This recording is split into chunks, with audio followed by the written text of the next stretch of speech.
Hi guys, bit of a moany one here I'm afraid, but yeah, it's happened eventually. I don't like to do drama, but I do like to point it out when GW make a dick move. And I kind of think that they have here, to be honest, so here we go. Sunday preview showed us that the Gloomspite Gitz are coming, and along with that is Underworlds. And we're seeing that these guys are coming out, so Borgit's Beast Grabbers. And yeah, they're quite nice. I thought they were pretty cool. And along with that, there's also one of their card decks, because not entirely sure how these new Underworlds was working, because obviously the way they've done the decks has changed up, and we know that. And I kind of focused on the fact that the photographs were replacing the artwork, and that just put me out straight away. I was like, no, it looks like crap, don't want it. But things are worse than I suspected, and GW have done something that I don't think any other company in the world would get away with. This is just so blatant. When I first started playing Underworlds, back in Shadespire, these warbands were £17.50-ish. And you would get your warband and some cards to play the game. Now, I'm going to have some video of my warbands rotating up on my new spinny turntable thingy. So you can see I have a lot of these, and the reason I have a lot of these is because I feel like they allow GW to do things that they wouldn't normally do. So you get these really cool esoteric warbands and cool looking models, and it allows you to dabble with models that you like, but you don't necessarily want to collect the army or get the full squad. So for example, you'll see these Daughters of Cain, or Dark Elves to you and me, which I love those models. They're really cool. So I got those, I painted them up. I didn't have to get a full army. I was just like, look, there's quite a lot of Age of Sigmar-ish crap in that army that I don't like, so I can just, rather than having to focus on a full army, I can just do a little squad, little palette cleanser, and it's lovely. And the same goes with all of these different warbands that I've collected. And then you get your cards to play the game as well, which is awesome. However, they constantly went up in price. I mean, as you would expect over years. I mean, Underworlds is probably getting on for like 8 years old now, isn't it? Like 7, 8 years old maybe.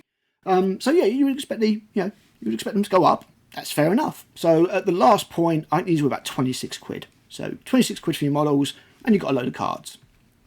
But now what GW have done is they've basically taken the cards out, apart from one multi-language card that tells you your rules for the warband and your individual character cards. So like 6 cards. And they put all the deck, the cards that you need to play the game in a separate deck that you buy. So, being GW, what would you do? You'd be like, okay, what we've done is we've taken out, because let's bear in mind, the sprue costs pence. I'm telling you, the packaging costs more than the sprue. In fact, those 5 cards that they've put in there probably cost more than the sprue. So bearing in mind they've taken the bulk of the cost out of these products, what do? Do you A, reduce the price proportionately, passing some of the cost on to the customer? So maybe knock these down to, I'm not expecting a massive discount. I'm not expecting because at 80% of the cost, I'm not expecting them to get 80% cheaper. Maybe knock them down at 23 quid or something like that. Let's say 20. Let's say 20 quid for your models. Do you B, keep the price the same? Or do you C, increase the price? Well, of course, if you're GW, you increase the price. So you'll see here that your warbands cost you £27.50. So I've taken out all the cards, apart from one card for your rules, a little card for each of your models, and they go up to £27.50. So that's the first thing they've done. Thanks, GW. Thanks very much. And it's even more sneaky because it's got a large card in it. They now put them in a big box. So it looks like you're getting your money's worth. So it's like £27.50. Oh, look, the box is double the size.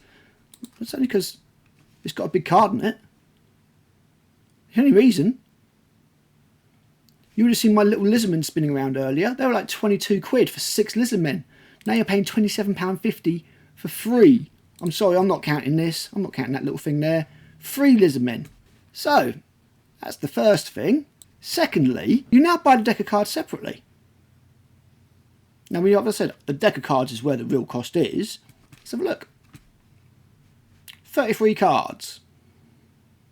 £18. So that's less cards than you would have got in the original boxes. It was like 50 odd at least, I think.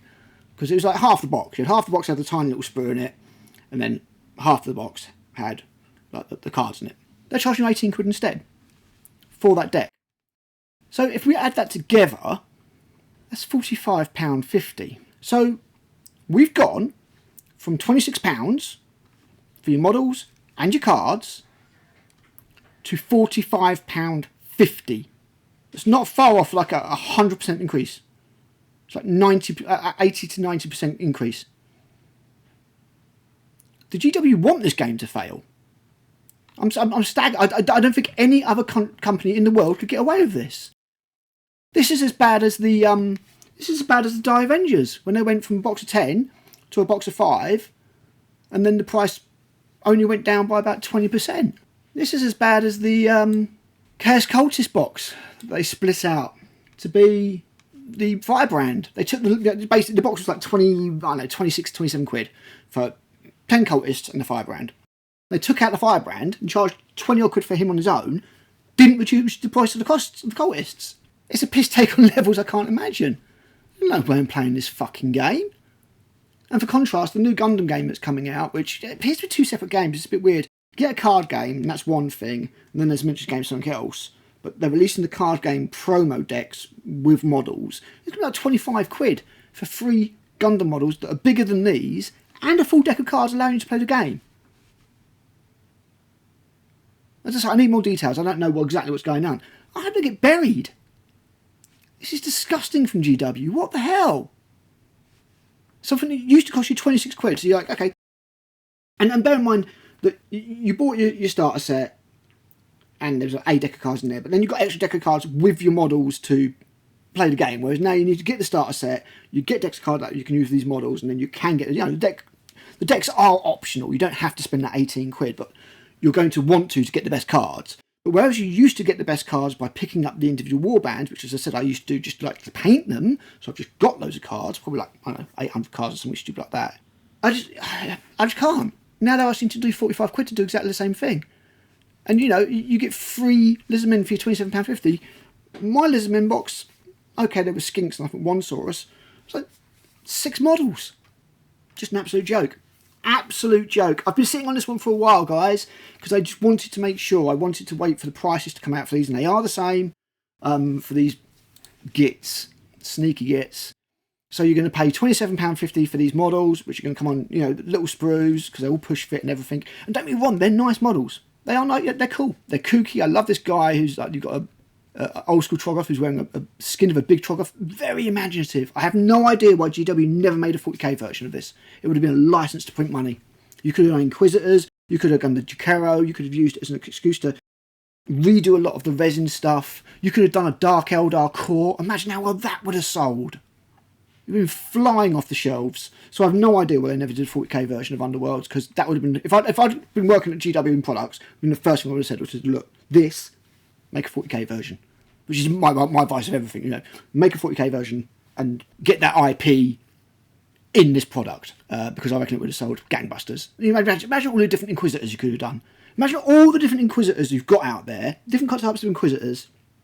I mean, hell, you could have called it Inquisitor. Do you remember the old Inquisitor game from the late 90s? Early 2000s, it's about 99. You could have remade that game and just made it as an Underworlds thing. And you could have all your different Inquisitors in there. Your Radicals, your Xanthians, the Forians, all different types. You could have had you could have had your Inquisitor Covenant in there. You could have had New Eyes, Plastic Eisenhorn in there. And you could have Inquisitors fighting against each other in Underworlds. Imagine how cool that would have been. Imagine how much money that would have made. Anyway, I'm rambling. I'm going to stop. This is a piss take. You used to spend £26 to get your warband and all your cards. Now they want £45 and you get less cards. They've cut the costs massively because this costs fuck all, because this is plastic, this is pence. These probably cost more to get printed. And they're just profiteering, just ringing their customers for everything they possibly can. And I've said I will call out GW when they make a dick move. And in my opinion, this is a dick move. So Let me know what you think, guys. I don't use the word scam. I don't use the word scandal in my thumbnails because I don't want to be that person. But this is a con. This is an outright con. Anyway, let me know your thoughts. Give us a sub if you like what you hear. And I'll catch you next time, guys. Bye.